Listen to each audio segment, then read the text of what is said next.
जी, लाभ मुझे ये मिला कि मुझे बचपन से एक प्रॉब्लम बचपन से ही थी। वो प्रॉब्लम थी साइनस की। मुझे इतनी मतलब डेली उठ के 10 से 15 बार छींकना था। ये छींकना एकदम यूनिवर्सल ट्रूथ के जैसा था मेरे लिए। हमेशा छींकते थे, नाक से पानी वाला, तौलिया तौलिया भीग जाता था, सोते तो भी गिरते जाता था, गिरते तो तौलिया भीग जाता था, बेडशीट भीग जाता था, लेकिन मैं रुकता नहीं था। जब मैं संग्रामपाल जी महाराज से दीक्षा ली 2014, तो मैंने जैसे गुरु जी से जब मिली, तो जब गुरु जी मिले, जब आशीर्वाद दिए, आशीर्वाद मात्र से उसके बाद जस्ट बरवाला कांड होता है। हम कभी गुरु जी से ना मिले, ना ही कभी वहाँ गए, और वो बीमारी आज मेरा नहीं है, बिल्कुल ठीक हो गया वो बीमारी। जी, एक बार अभी मैं पढ़ाई करती हूँ तो घर से बाहर रहती हूँ, तो वहाँ से मुझे आना था। ऐसी छुट्टियाँ हो जाती हैं तो सभी निकल जाते हैं बच्चे, तो मुझे लगा कि मैं कल जाऊंगी। फिर पापा बोले कि नहीं आ जाओ आज ही। तो बहुत लास्ट गाड़ी बच रहा था, शाम की गाड़ी जो मेरे घर तक छोड़ती, वैसे बीच बीच में स्टॉपेज करके मुझे जाना पड़ता। तो मैं सोची कि ये लास्ट गाड़ी चल रहा है, मैं इतना तैयार होकर इतना बजे निकल जाऊंगी।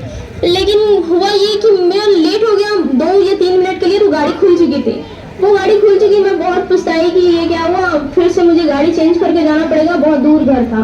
तो मैं फिर भी बैठ गई कि ठीक है हम गाड़ी चेंज ही कर लेंगे, लेकिन जाएंगे घर। जब तैयार होकर निकल गया तो पता चलता है, जब घर पहुंचे उससे पहले पता चल गया कि जिस गाड़ी में मैं बैठने वाली थी, जो डायरेक्ट गाड़ी थी, उस गाड़ी का 10 किलोमीटर आगे जाकर एक्सीडेंट हुआ। इतना भयानक एक्सीडेंट हुआ, इतना भयानक हुआ कि आगे से तो आगे गाड़ी मारा, पीछे से भी गाड़ी आके उसको ठोका, और इतना भयानक एक्सीडेंट कि क्या हाल हुआ। जो आगे से भी गाड़ी मारे, पीछे से भी गाड़ी मारे, वहाँ के जो बैठे होंगे जो यात्री, उन लोगों को क्या हाल होगा, ये मैं सोच के मेरा मतलब कलेजा कांप गया। और मैं घर पहुंची, परमात्मा को धन्यवाद कि आज मृत्यु से बचा लिया परमात्मा। आजकल एक ट्रेंड चला हुआ है, संत रामपाल जी महाराज जी के जो अनुयायी हैं, वो जो शादियां करते हैं वो बिल्कुल दहेज रहित करते हैं। मात्र 16 मिनट में उनकी शादी संपन्न हो जाती है। इसके बारे में आप कुछ बताइए।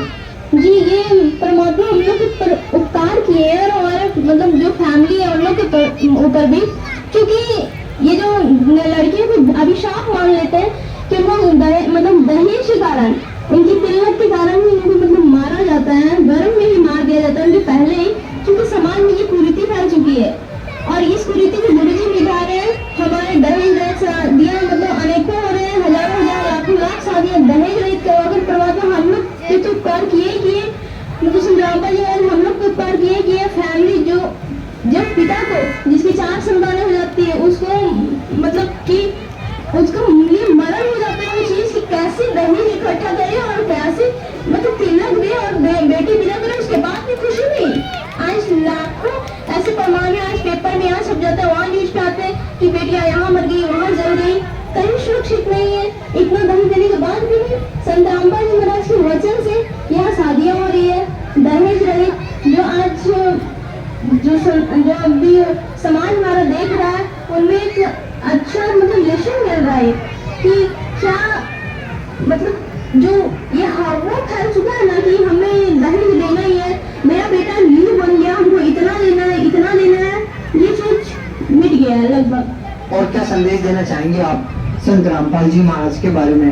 जी, मैं तो बस यही कहना चाहूंगी, हाथ जोड़कर प्रार्थना है सभी जो मेरे फ्रेंड्स हैं उनको भी, और बाकी सभी समाज को भी, और उन धर्मगुरुओं को भी जो अपने अनुयायी को झूठ मूठ का फंसा कर बैठे हैं। कभी उनको भी पता है कि क्या सच्चाई है, लेकिन अहंकारवश अभिमानवश नहीं आना चाहते हैं। लेकिन कब तक, जब समाज शिक्षित, आप कब तक छुपा के बैठोगे?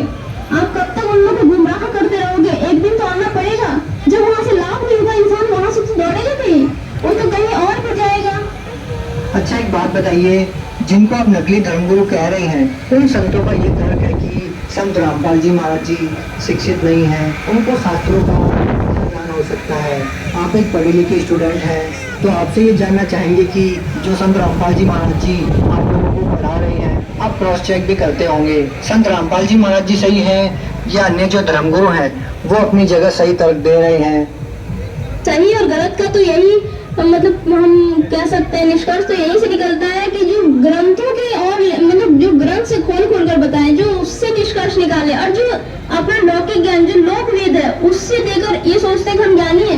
कोई डिग्री प्राप्त करने से ज्ञान नहीं होता, नॉलेज होना चाहिए। फिर आप सोच रहे हो हम गुरु पद लेते आ रहे, ठीक है, आप उत्तराधिकारी बनते आ रहे हो, लेकिन ज्ञान